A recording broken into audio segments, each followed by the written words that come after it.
fought for justice beyond race. His work focused on the justice of all human race. One of his many inspirational calls to action is evidenced in his beautiful quote, "Our lives begin. To the end of day, we become silent about the things that matter." Help us welcome Megan Lundstrom, a woman who fully embraces these words of wisdom, as she introduces to us, "For our girls, I empathize."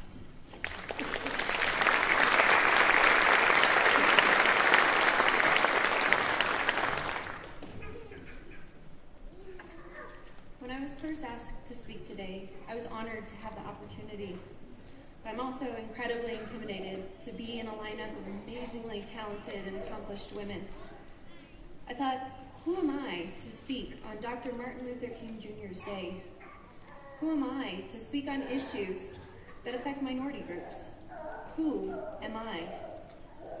As I sat overwhelmed by how best to approach the topic, my eyes drifted to a quote above my desk by Marianne Williamson, and I realized, who am I not to be?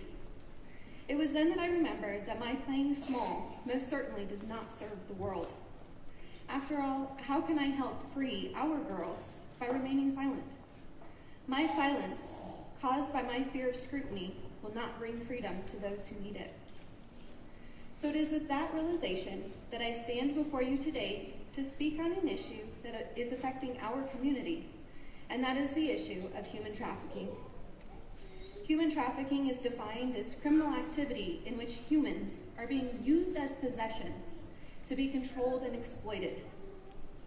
Domestic human trafficking can and does sometimes involve the smuggling of victims across international borders, but 72% of our victims are U.S. citizens.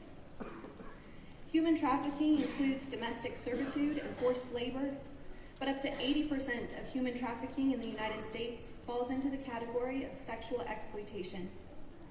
Oftentimes we think, this doesn't happen here, this can't happen to anyone I know. Yet we fail to understand that this exploitation can happen through force, as well as fraud or coercion, and that 70% of victims are initially approached through social media. The Human Trafficking Reporting System finds that 21% of victims are Hispanic and another 35% are African American. And while it is essential to identify at-risk groups within our society so that we can develop effective prevention methods, it is also just as important to understand that ultimately, predators see only one color, green.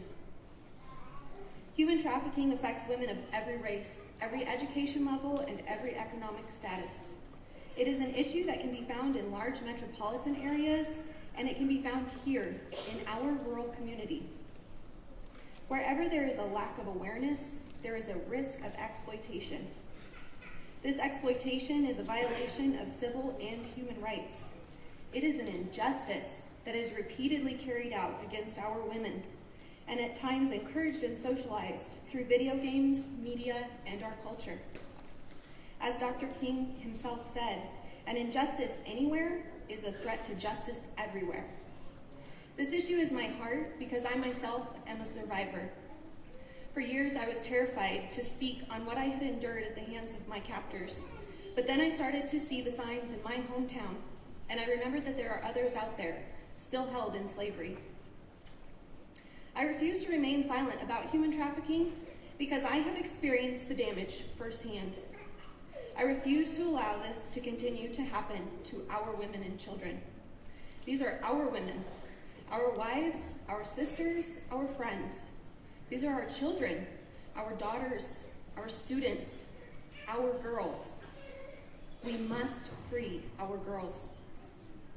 In closing, as we reflect on the life of Dr. King, I would like to leave you with a quote for today. Our lives begin to end the day we become silent about things that matter. I will remain silent no longer. Thank you.